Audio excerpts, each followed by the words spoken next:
আহমেদাবাদ ছেড়ে হুট করে চলে আসতে হলো কলকাতায়। হঠাৎ করে যে আসতে হবে সেটা কোনোদিনও ভাবিনি। আসতে যখন হবে তাই চলেই আসলাম, তাও আবার বড়মশাইকে ছেড়ে। হ্যালো গাইজ, আসসালামু আলাইকুম। কি খবর সবার? আমার খবর তো ভালোই, তোমাদের খবরটা কমেন্টে কমেন্ট করে অবশ্যই জানিও। ওই যে বললাম হুট করে চলে আসলাম। অনেক দিন ধরে আসার খুব ইচ্ছে ছিল। বড়মশাইকে তো প্রায়ই বলতাম আমাকে একবার পাঠাও না, আমাকে একবার পাঠাও না, এরকম করে জেদ করতাম। আর সত্যি সত্যি আমার কথাটাও ঠিক মিলে গেল। আসলে কারণটা হলো শ্বশুরমশাইয়ের হঠাৎ করে খুব শরীর খারাপ হয়। আগে থেকে তো আমি আসতেই চেয়েছিলাম, শরীর খারাপ যখন হলো যেহেতু আমি চলেই আসলাম। আমি এসেছি রবিবার দিন সকাল 10টার সময়।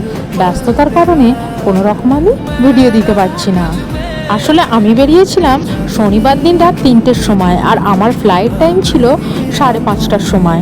কলকাতা এয়ারপোর্টে এসেছি আমি মোটামুটি 8টা 8:30টার সময়।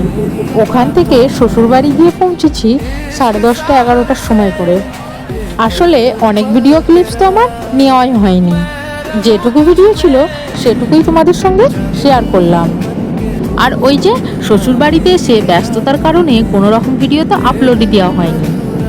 আমার ফোনের গ্যালারিতে তো অনেক ভিডিওসই আছে, কোনো রকম ভিডিও আপলোডই দেওয়া হয়নি। ওই যে বললাম ব্যস্ততার কারণে। আসলে সময় কখন কাকে কোথায় এনে দাঁড় করিয়ে দেয় সেটা কেউই জানে না। আমিও কি ভেবেছিলাম হুট করে আমাকে চলে আসতে হবে। তো যাই হোক, এখানে আমি আর আমার জান বাচ্চাটা বাইরের দৃশ্যটা মন দিয়ে দেখছিলাম আর খুব এনজয় করছিলাম। কেমন লাগছে অবশ্যই কমেন্টে কমেন্ট করে জানিও।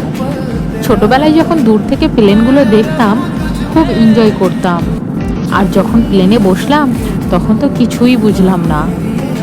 আমি আমার জান বাচ্চাটা বসে বসে বাইরের দৃশ্যটা একটু মন দিয়ে দেখছিলাম, আর কিছু কিছু ভিডিও করে ফোনের গ্যালারিতে রেখে দিয়েছিলাম স্মৃতি হিসাবে। আমার জান বাচ্চা যখন বড় হবে যে সে কতটা ছোট ছিল আর কতটা এনজয় করছিল। তারপর নেমে পড়লাম কলকাতা এয়ারপোর্টে। ব্যাগগুলো সব নিয়ে এখানে আমার জান বাচ্চাকে নিয়ে একটু মজা করছিলাম। সে খুব খেলা করছিল আর খুব এনজয় করছিল। সে তো এখন কিছুই বোঝে না এগুলো কি কিংবা কোথায় এসছি। সে শুধু চারপাশটা দেখছে আর খুব এনজয় করছে, আমার সাথেও একটু খেলা করছিল। এভাবেই কেটে যায় ওর সাথে কিছু টাইম। তারপর চলে আসলো 4 চাকা।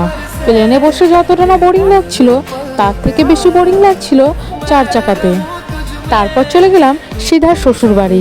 বাকি ভিডিও ক্লিপস আর নেওয়া হয়নি। এখনোর মতো টাটা, দেখা হচ্ছে পরের কোনো মিনি ব্লগে।